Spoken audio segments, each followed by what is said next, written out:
All right, let us begin. I'm very excited to talk with you. There's so many different realities within this film that make people kind of like think about the cinematography in so many ways. So I guess that's going to be my first question: is what was it like creating the reality and unreality of Barbie Land for these Mhm. characters? Yeah, that was one of our very first conversations with Greta. I was in Oklahoma, still preparing actually Killers of the Flower Moon, which I did before Barbie, and we were trying to figure out how to differentiate the Barbie land from the real world. How would the camera behave, and how would the lighting or the color look different? So it took a lot of testing and going through ideas, but basically we decided that Barbie land would be innocent, that the camera would be innocent, the same as the choice of lenses and the lighting. So we chose a camera that would give us first of all the feeling of we're kind of in a miniature. So that meant a big sensor, also digital, by the way. We decided that a digital camera would give us a no grain, perfect image, if you may. So we chose a camera with a big sensor that made it look as if it were a bigger camera, in a miniature. So that was part of it. And then we created a look for it that we called Techno Barbie, which was inspired on three-strip Technicolor, which was a technique that was used in the 30s and 40s and lots of musicals that Greta loves to create color. So Right. which is very saturated. So we created it's called a lookup table based on that, but we finessed it to work best for the colors of Barbie Land, the pinks, the cyans, all that. And then the camera behaves in a very sort of mechanical way and simple way. The camera sees most everything on Barbie Land, frontal, sideways, it tracks exactly parallel to the vehicles, like you would as a kid. You're not. That's why I say the innocence of the camera. Whereas in the real world, we did not use Techno Barbie as a look. It was just a regular naturalistic color, but Right. also the camera behaves a little looser and allows for, let's say, imperfections, which is part of the theme of the movie. Right. Well, and when you're setting up not only the camera with the lighting, what is it like keying to pink as a world, because that's everything from skin tones to bounces to everything out there. It changes with each color you add, and when you have that much of one color, it's got to be interesting. Yes, yes, that was certainly a challenge. First of all, how to photograph the color, and that's where the Techno Barbie, came into play. But then the faces, when another rule we made for Barbie Land is that it's always sunny in Barbie Land, except, by the way, the battle scene with the Kens, but that's a whole different story. But Right. we decided it's sunny and it's also backlit, which means that the sun is always behind the actors, so that they have this nice glow of the sun, on their hair, and it has to be perfect. But that, of course, creates a big challenge because that same sun is a bright light that bounces off of everything, and everything is pink, right? Or yellow, or but mostly pink. So the faces look pink. So what I did is I draped everything that was out of shot with gray material, so that I had a neutral bounce, with no color, so that the skin tone would be neutral and not pink or yellow, or so that was the first day of shooting. I expected something like that would happen, but I didn't imagine to what extent. So as soon as I turned on the sunlight, an artificial sun, it was, oh my gosh. So anyway, that's the way I approached it. But again, there was this word that Greta used. It was uh, uh, authentically artificial. So that meant that even the lighting had to feel like it is a real sun, but it isn't, because you have a stage wall right there. So it Right. was a lot of fun to come up with these ideas. You shot many things, some of our favorite films, a lot of Academy Award beloved films, but also music videos and different things too.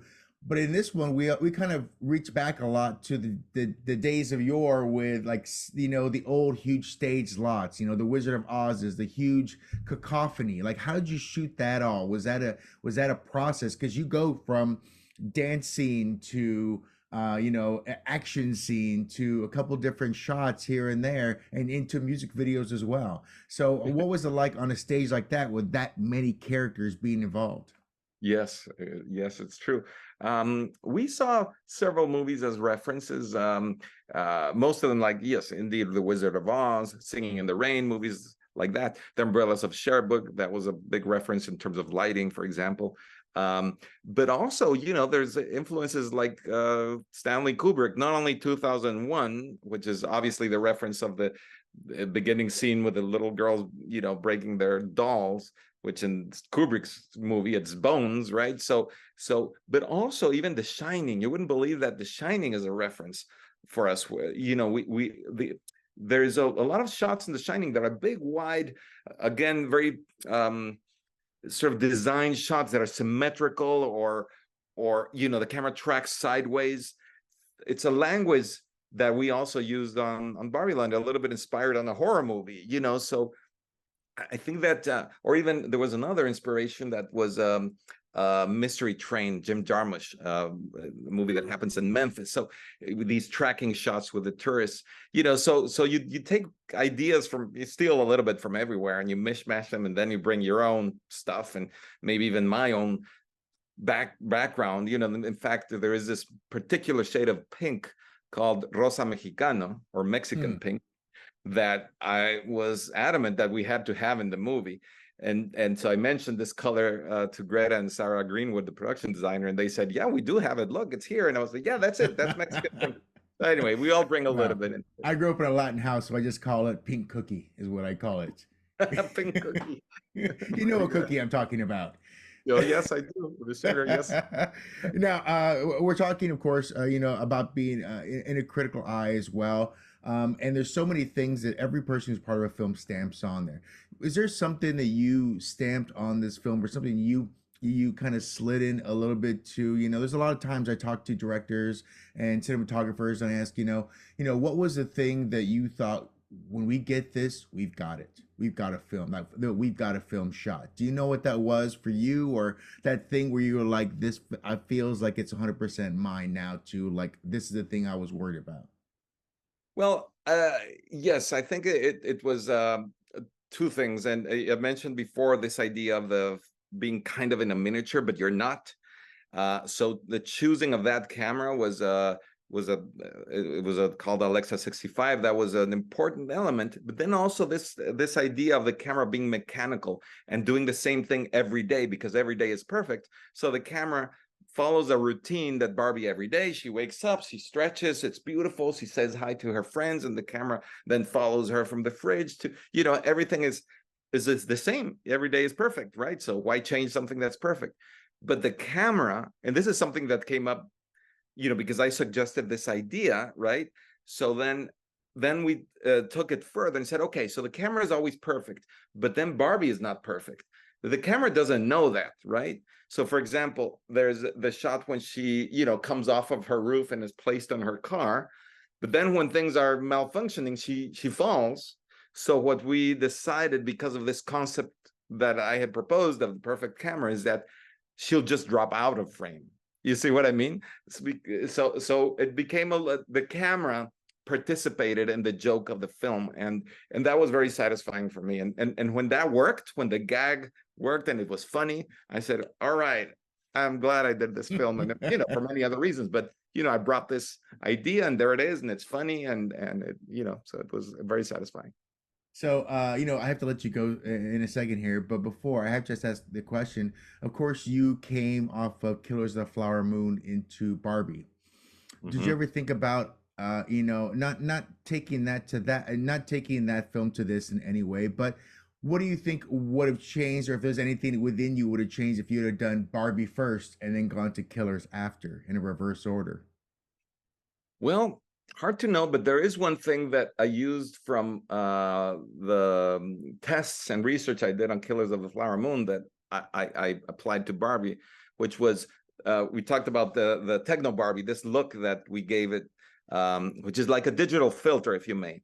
We created a look on the movie on Killers of the Flower Moon, which is based on 3-strip Technicolor for one of the scenes towards the end of the movie. So we created it inspired on this color that was used, in the 30s and 40s. So we use that as the basis for the lookup table that became Techno Barbie. So it's not the same. We had to adapt it to the colors of Barbie Land, but in fact, the starting point was a look that we gave Killers of the Flower Moon, which of course, if you see both movies together, you'll never know. But it's the kind of thing, you just you start having a bag of tricks, and you just take a little bit of this, a little bit of that, and it's like cooking, right? A little bit of pimienta, a little bit of salt, and a little bit of salsa maybe, and there you go.